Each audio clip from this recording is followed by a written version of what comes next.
Hello, everybody, and welcome to the Light of the Jedi Podcast. I am your host, Jo3.b.1, the Hip Hop Jedi, and I am joined with my co-host, Anakin Crespin, the guy in the chair, the chosen What's one, up, the guy guy? who keeps us on track. How you doing, man? You doing okay today?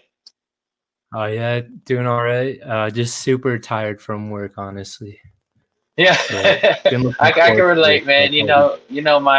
Mine starts really early, and putting in those hours it definitely is a task. But it's funny when you're hyped about something like Star Wars, you just kind of get invigorated. You get hmm excited to talk about it. So I'm happy that we got this going on today, man. So guys, if you're watching, this is episode 3 of the Light of the Jedi podcast, and today we're going to be talking about the Acolyte, episode 4. So first of all, I'm just going to start real quick and say that I think this is a fantastic episode. I enjoyed it. I know that there's probably going to be people that feel differently for whatever their reasons may be, but I enjoyed it. And Anakin, I know we've chatted a little bit about it, but how did you feel about it, man? What do you think? I feel like it's definitely my favorite episode yet. It just had kind of a lot of elements from the previous episodes, and it all culminated. Uh, but it was just a cool experience. It was kind of suspenseful and had like a horror feel to it. Um, Yeah, yeah, yeah. But also, I love the cliffhanger. Some people are getting pissed about the cliffhangers, but for all three of them or all four of them so far, I kind of like did a fist pump. Like I was literally like, yes, like that was so amazing. It just kind of gets me pumped. And the next episode is gonna start off pretty sick. yeah, yeah. And I mean, you don't you want to be left wanting. I mean, as a creator myself, as somebody who makes music, I know for me, like when I drop a song or I drop an album, I don't want it. I would rather it people feel like maybe it was a little too short than for them to feel like that it never ended. You know, because I'd rather them go Yeah, like, man, I really want more of that, than to be like, okay, we've had enough of that. So I got no problems with it. I agree, man. I kind of like that we're not getting necessarily these really long, drawn out episodes, and that we are getting, kind of fun cliffhangers. And I agree, this episode was definitely more scarier, by the time it mhm, was all said and done, which I yeah, mean, we're gonna get to the end of it for sure, but the one thing, is it was I will say for me anyway, is that it was kind of nice to come back to the present point of where we're at in the present day of the story. mhm, And so it was kind of nice to be able to not be thrown right back into another flashback, because now we're kind of fresh. It's kind of like gave us enough curiosity about what was happening with Kelnaka that now, after that last episode, okay, now we want to know. But how did you feel? Did you want more flashback storytelling, or were you happy to kind of come back to the modern, or to the current time within the story? well, I'm loving like the structure of the show so far. Um, Mm-hmm. it's almost like they could have done another flashback or did what they did, and I probably would have been just as happy just because I don't know. It's kind of exciting, and like I said, just watching how the structure of the show unfolds, it's super suspenseful. It's like how Leslie Headland said that the series is like peeling an onion basically until you get to the last episode. Um, but I trust Leslie Headland and I trust Lucasfilm, and I don't know. Some people are criticizing how they're doing it, but I think once you get the whole entire show, it's going to be like a really nice binge. And I don't know. It just the structure lends it to just feeling so different from any of the other shows we've gotten so far. I guess Yeah, like the most similar I would be to Andor, maybe, but It's just still so unique, and I love just like watching it. It's kind of nice. I mean, I know most things that are getting released are kind of geared towards the bingeable experience, right? And you know, it's produced and kind of edited and cut that way even. But it's also kind of cool to have this week of say what anybody will, but it has been a long time since there's been this much conversation about Star Wars on the internet. Maybe Mandalorian season 1 might have been the last time. Good or bad, people are talking about it. It reminds me of the whole Last Jedi controversy.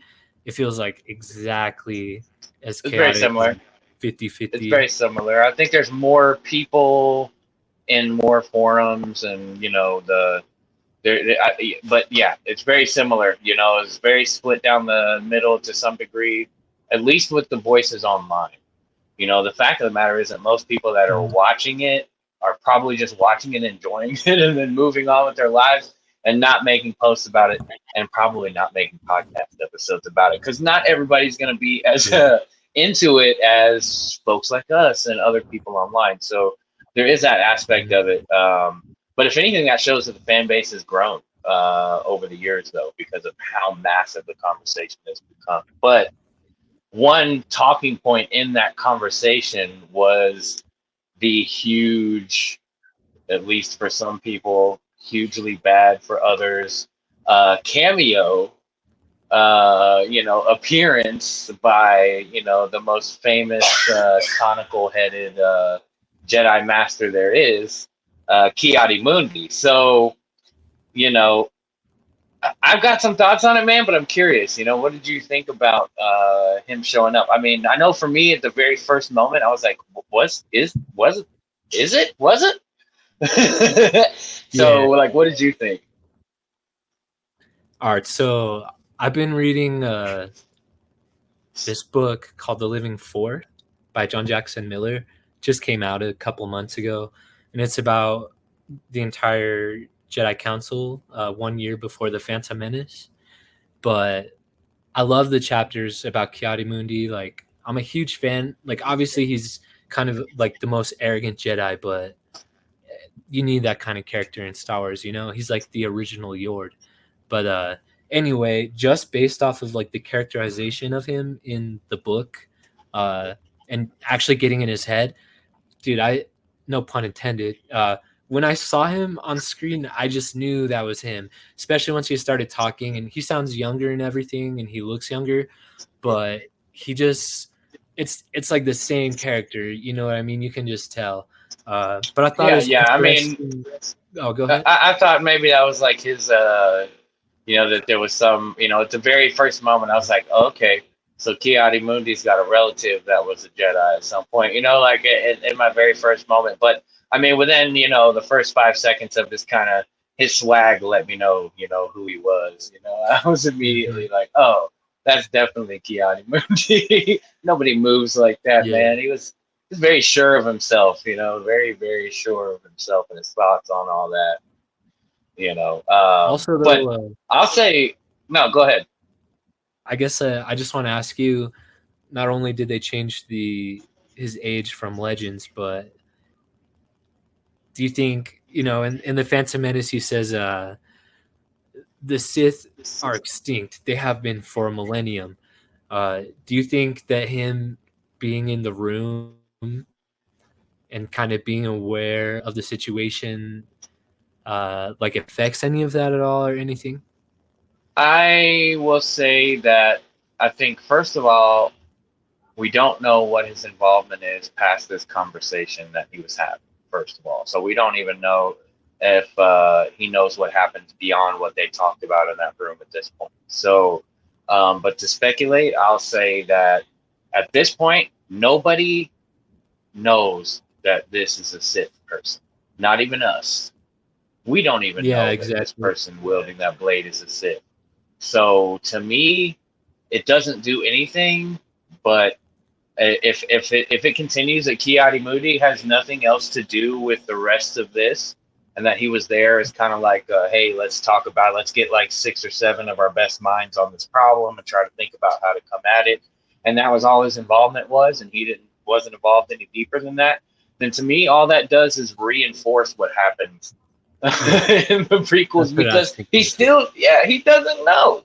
He doesn't know, just like we don't know, and just like none of the Jedi know what they were even looking at, like, because at that point a Sith had not been seen for generations, so they have no, to me it just reinforces that. It doesn't take away from it. It doesn't break canon.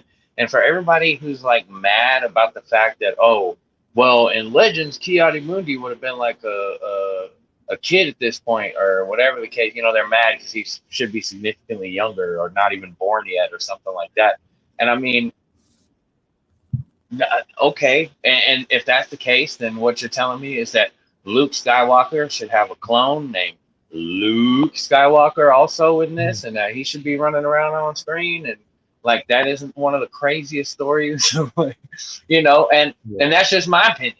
That isn't saying that is wrong or that it's bad, but to me, that's a wild story. You know what I mean? And so I'm looking at it though, and I'm looking at this series, and I'm going, Ki-Adi-Mundi popping up doesn't do anything to take away from anything. All it does to me is reinforce the fact that he's done nothing but grow more arrogant, since then, and B, it reinforces the fact that he doesn't know. And if the story continues and he never sees anything else of it, then that just means he still doesn't know. That's it, So that's my thoughts on it. I know it's kind of controversial for a lot of people, but that's what I was thinking about it all. Let's see. I kind of skipped past a couple of spots here on your handy dandy checklist here for points on the podcast. This is actually a really good question, man. I'm glad you put this in there. How do we feel about May's change of heart and Chimere's reaction? I know that some of the fans, I've seen some comments even say something like, oh, she went on a 10-minute walk in the woods and all of a sudden she doesn't want to be a Sith anymore. And it's like, they're not kind of weighing the fact that like she just saw her dead sister, or what she thought was her dead sister. And, she believes that all of her bloodline is gone. And now that's not the case. And so there's a lot of layers there. And also probably pieces of the story haven't even been told yet. But what did you think about all that, man? How do you feel about that? Well, Soul, he says to Osha, when she found out you were alive, like he watched her turn into like a different person. And plus just the conversation that she was having with Chimere before she set that trap for him and everything. I thought it was really interesting because first off, I'll just point out, obviously he might be a red herring. He might not be the Sith character. I won't be surprised either way, but either way, like they're making it obvious that he cares. Like he's more invested than we initially were led to believe in her killing these Jedi. Like she kind of says, like she talks about she'll tell the Jedi what she knows and everything when she turns herself into Kalnaka. And his face went like so dark, and he's like, he'll kill you. And it's like, I don't think he would necessarily care that much if, what I mean? So there's some involvement there for sure. But either way, he was like it almost seems like he was trying to teach her by asking her the questions of, so what does he mean by kill a Jedi without a weapon? And are you allowed to take their lightsaber and kill them with it? And she's like, well, it's not a test. It's he says it's like the final lesson that you teach yourself. And I don't know, man. It just doesn't surprise me that she, the next scene, she like kind of completely changed her mind. It wasn't jarring or anything at all. Like when she had said it, I was just like, oh, well, yeah. Like finally somebody's thinking sensibly. You know what I mean?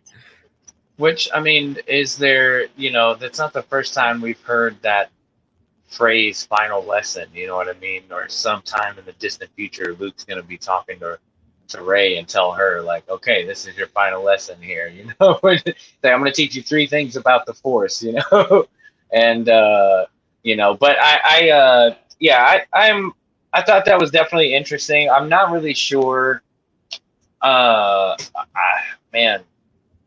in some ways, it feels like the show really wants us to believe that Chimera is the guy, Hmm.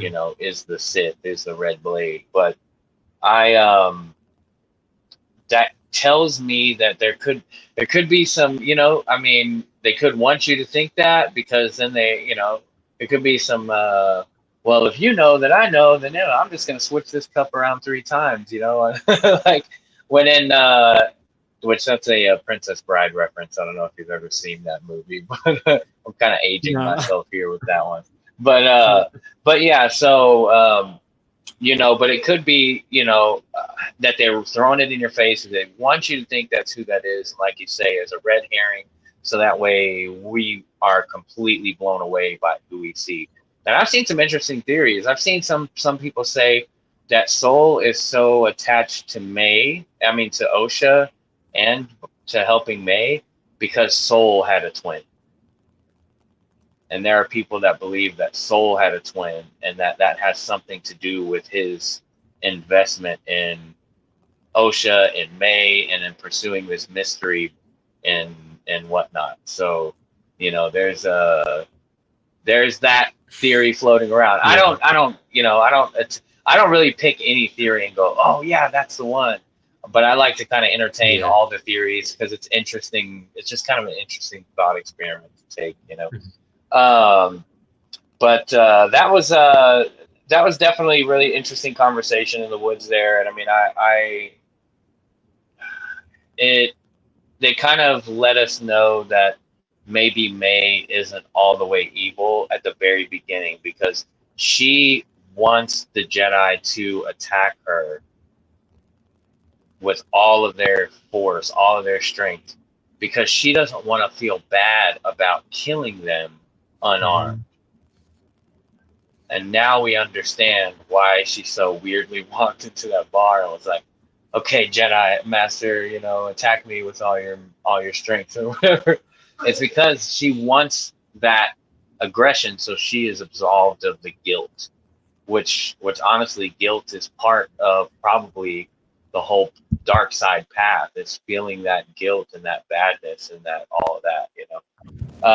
But anyways, man, I think that was a really great question, and I'm glad that you brought that up. Yeah. Can I But ask you another question real quick? yeah, absolutely. So, in regards to like Chimera being the Sith, um, if he wanted to kill May, like after she strung him up and everything with that trap, it's like, don't you think he could have just killed her with the Force real quick, or do you think maybe he didn't want to risk? He knew Jedi were on the planet. He didn't want to risk being seen out of costume. What do you think about that? Yeah, I don't know. I don't know. I gotta think about it. I gotta sit and think with that one for a little while, man. But that's interesting. So it's like it's got to be I'm someone else. No? Well, and I'm not. It's the same thing with like the whole like. There's the whole theory that May and Osha are the same person. Like, I don't really completely subscribe to that. Even though there's some interesting hints towards something possibly like that. Again, that can be something that the storytelling is wanting us to think. Yeah. So, but yeah, so but real quick, man, I mean, this was a big one. I know because a lot of people were waiting for us. This is the first time that we've ever seen this in live action before. But how did you feel about Kelnaka so far? His use in the show, the point, the story, how it was used. How did you feel about that, man? How do you feel? Tell me about Kelnaka. How you feeling? All right. Well, first off, we haven't got much of him, but I do think that what little we've gotten of him so far, has kind of shown us a lot just about his kind of how he is and like his personhood. Like I don't know how to explain. Like you know how you just know Chewbacca. He doesn't have to talk. He doesn't have much to do, but you watch him and you just get the sense of what kind of like being he is, you know. And I feel like just in everything we've seen of Kelnaka, it's been enough to like make me care about him and everything. And I don't know, maybe I'm projecting some like feelings onto him or something, but just from what's implied, I think it's been well done. It does suck, obviously, that he's already dead in the present story. And I saw a lot of people saying they wish they could have seen him fight the Sith and everything. But I think that seeing him how he did with the slash across his chest, it was like super chilling and stuff. I don't mean this in a weird way, but it was like it was kind of cool, like just the experience of it, and just the whole thing unfolding like that, because May is trying to make her way over to him and get there before the Sith, and then you like the second you see him, the back of him, you already know that he's dead. But anyway, I guess I do just hope that the flashbacks that we get with him and Torben uh, kind of make up for the lack of what we got so far. But I don't know. I think they've been doing a cool job with it, and I think that Kelnaka one shot comic that's coming out. I totally get why they're doing that now, because a lot of people are disappointed that he's gone already. What did you think? That makes a lot of sense. Yeah, and I mean, I think that within the episode, if I'm just looking at just the episode itself, and what we know about Kelnaka just from the previous episodes, that to me, it set us up to be scared when they went outside and they realized that the Sith, or whatever, the masked red blade, is coming that way, because of how it made it seem effortless, essentially, because Kelnaka seemed pretty powerful, seems like pretty strong, and physically strong, obviously, because he's a Wookiee. So, but basically to be sat there, bladed up, some lightsaber, and then for them all to be like, "Oh snap, we need to get out of here," and then or for May, if she turns around and goes to try and get out of there, they look off in the distance, and it's like, oh boy, when he's and that, which kind of brings us to the next kind of one of the biggest part of the episode, which I think we'll probably talk about the most here, is like I said, they see Kelnaka, May, and they come out, and after seeing Kelnaka dead, I mean, to me as the audience member, that set me up to be like almost like that Jason's behind you, or Michael Myers is behind you, or but scarier in a way. Yeah. Like it was so because then the Jedi, Yord turns around and tells Osha, like, hey, stay behind us, like we're gonna keep you safe. And then when they all turn around, like, oh no. And then the ease at which, they were just like, and Osha goes flying, and then it was just like so much to digest just from that last 3 minutes or 4 minutes from Kelnaka, May going into Kelnaka's house and them seeing all that stuff, to that part, where Osha's standing there and the Sith is standing there, and puts the blade in between them and really studies her kind of closely, like looks her up and down before completely dismissing her with the Force. So um, I gotta say, man, like all that whole sequence, was some of the most new and refreshing on-screen Star Wars that we've seen Yeah, I agree. maybe ever. It's different than anything we've ever done. Which, if that to me, just tracks with George Lucas' vision for Star Wars, because Mm-hmm. if you look at the prequels, they are nothing like the original. They are not like the originals. The dialogue is different. The pacing is different. There's so many effects, the fighting, and people are saying, "Oh, that's what happens with time," and that's a lot of times their excuse. But then when it comes to the Acolyte, it's like, "Oh, I don't like this. I don't like that." This is things have changed. You know what I mean? And Mm-hmm. and this series is so different. And to me, like I said, that just coincides with the way that George Lucas would have done it anyway, because he was always trying to be innovative. He was always trying different things. He was always throwing things at them and having the other writers be like, no, no, no, no, we can't do that. That isn't going to work.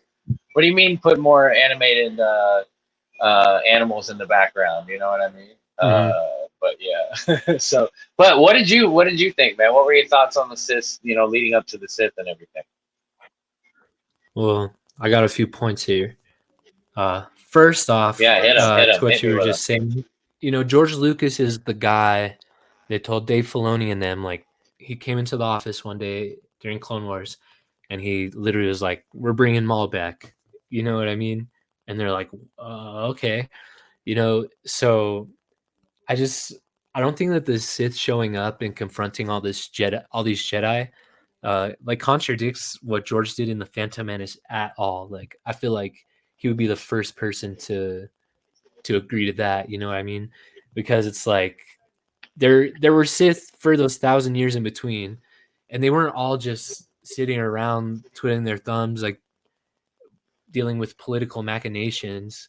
Uh, I mean, even Darth Maul was out there on missions, and uh, he'd confronted a Jedi before. But I mean, I feel like it's just a given that the Sith have been out there testing their strength and like killing Jedi from time to time. You know what I mean?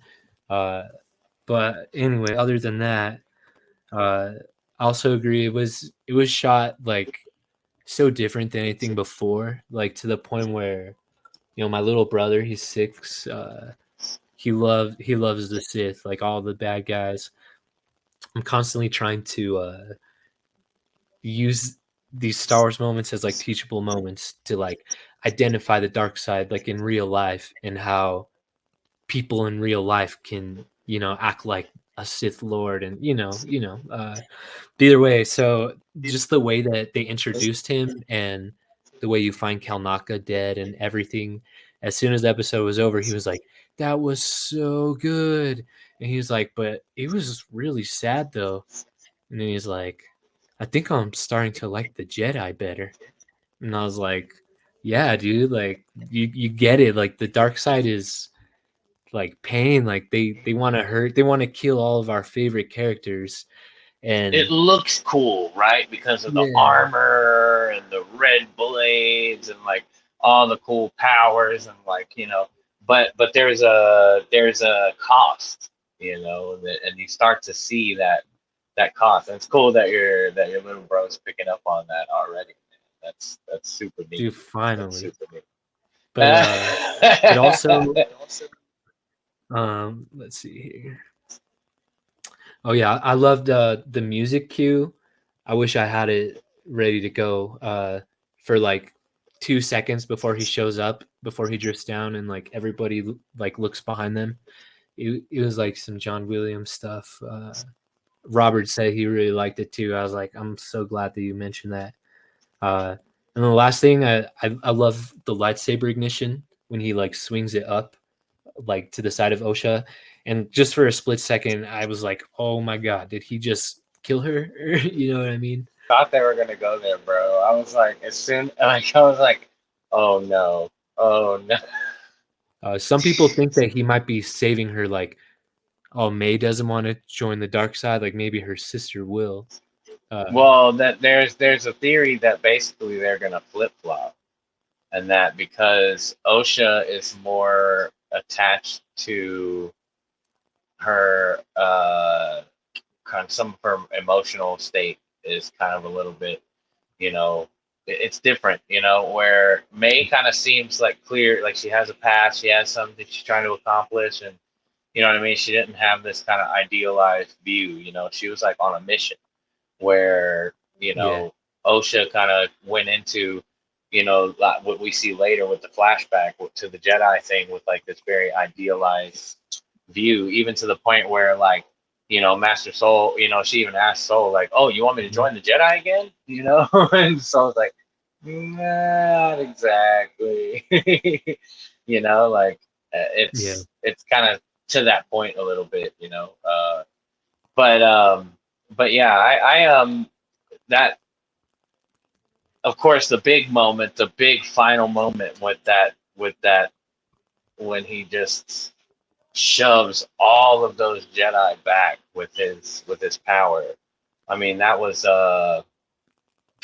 that's pretty impressive. You know what I mean? That Yeah. was pretty impressive. And you've got and a lot of people are thinking like, well, how is I've seen some of the discourse online, people talking about like how is that possible and blah blah blah blah blah blah blah blah.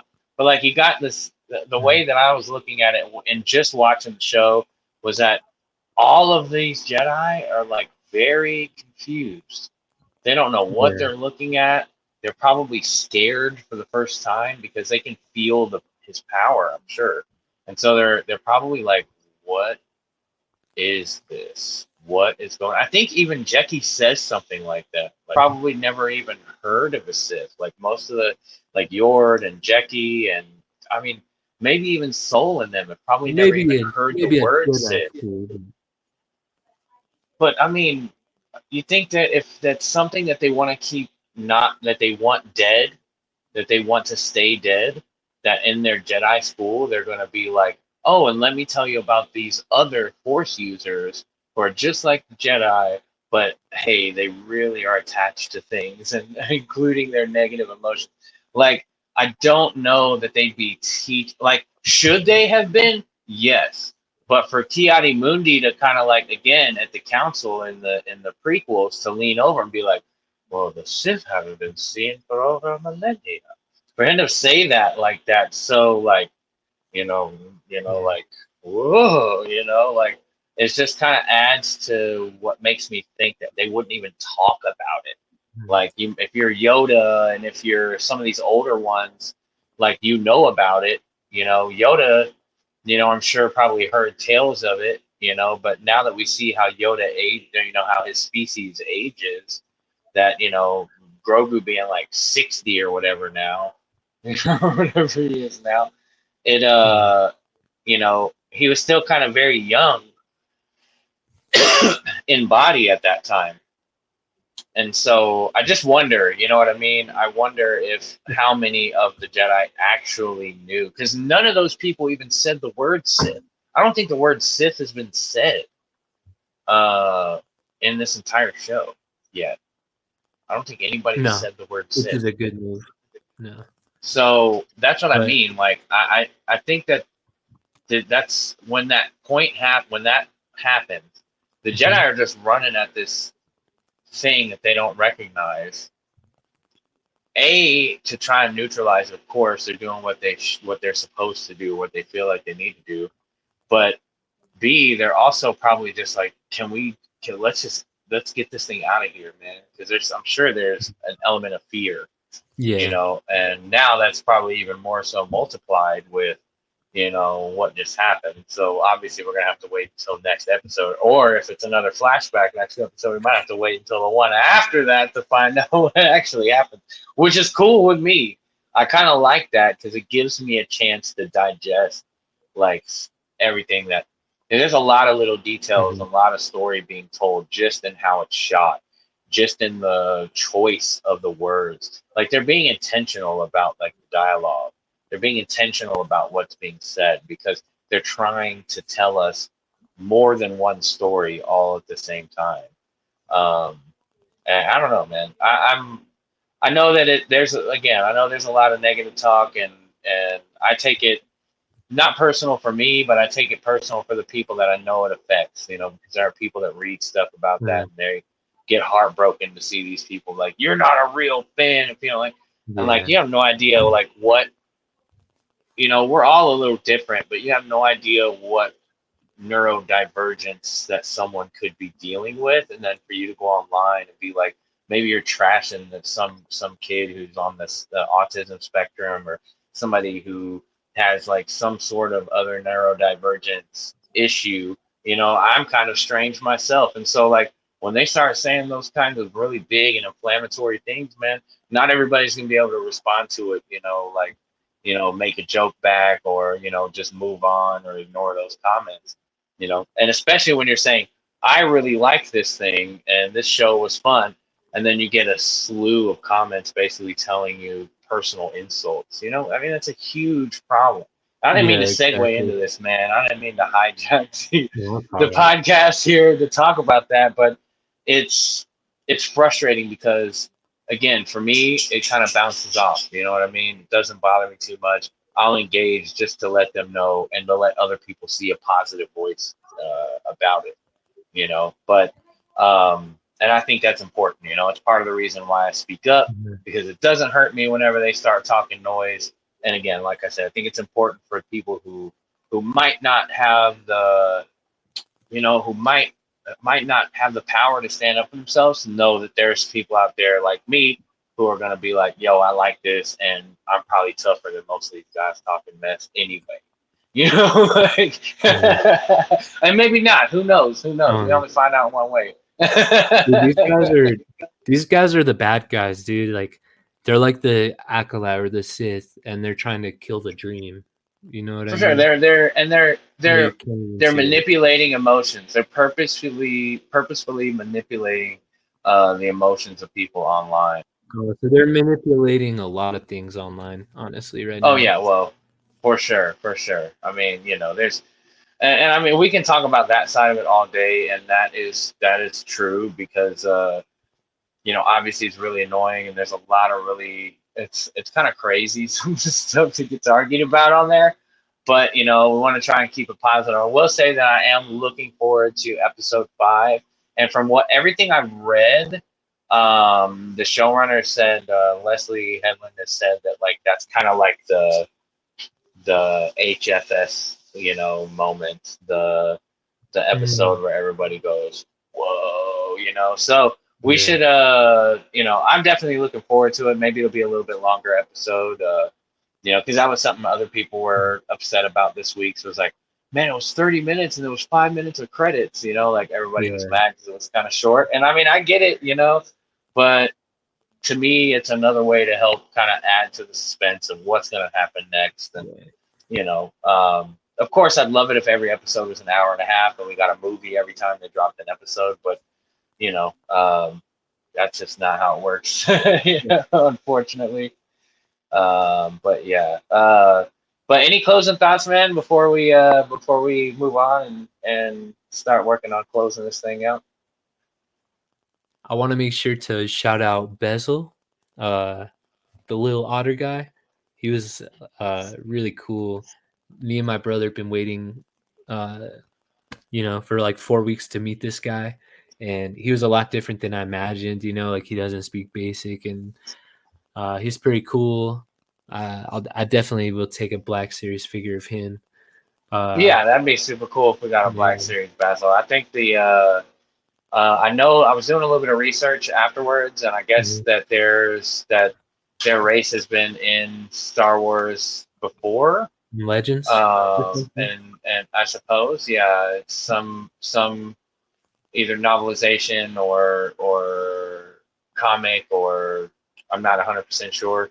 But I was reading about it earlier this morning, just trying to figure it out, so I'm like, what is going on? So I actually had seen a Funko of it get released like a couple of weeks ago. And so I was like, what is this little Ewok looking, chipmunk looking, what is this thing?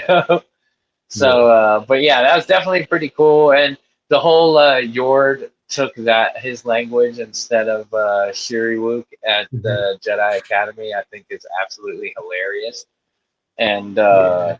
you know, that was that was funny. But I will say, I did get Lord of the Rings vibes when they left out and they're following Basil and they leave out and Yeah. they I know get what ready you to go mean. down this hill to walk towards. Like I was seriously like, I can't remember the creator's name, but he does the deep fakes of Obi-Wan and Qui-Gon, and he's so funny, man. If you've never Ah, seen him before, yeah. I think his name might be Charlie Hopkins or Charlie Hopkinson or something like that. But Yeah. I saw a video of him doing that, and he also does a deep fake of Gandalf, and so and he does impersonations of all these guys. But anyways, they go walking. They right as they're walking down that path and headed towards the hill, he starts quoting Gandalf lines from Lord of the Rings using the voice, and I just died laughing. It's so funny because when I was watching the show, I was literally thinking to myself like, this is very Middle Earth feeling right here. You know, the way they're all walking together, the Yeah. Fellowship of the Acolyte here. You know, Yeah. All the but yeah, shots too and everything. but anyways, man. Anyways, you know, but I'm super pleased so far. I mean, I know that there's going to be people that don't like it for like legitimate reasons. You know, it's kind of sad that we're having to deal with like, and I think part of it is too, we're in an election year, so there's, you know, tensions are going to be high when it comes to hot button items, you know, and Yeah. Star Wars is just enmeshed in That's annoying. uh, Just caught in the pop culture. crossfire. You know, we're Star Wars is in everything. You know, Hmm. from sports events to, you know, I mean, it's everywhere. It's on everything, and so it's just going to get caught up in that sort of stuff. You know, Hmm.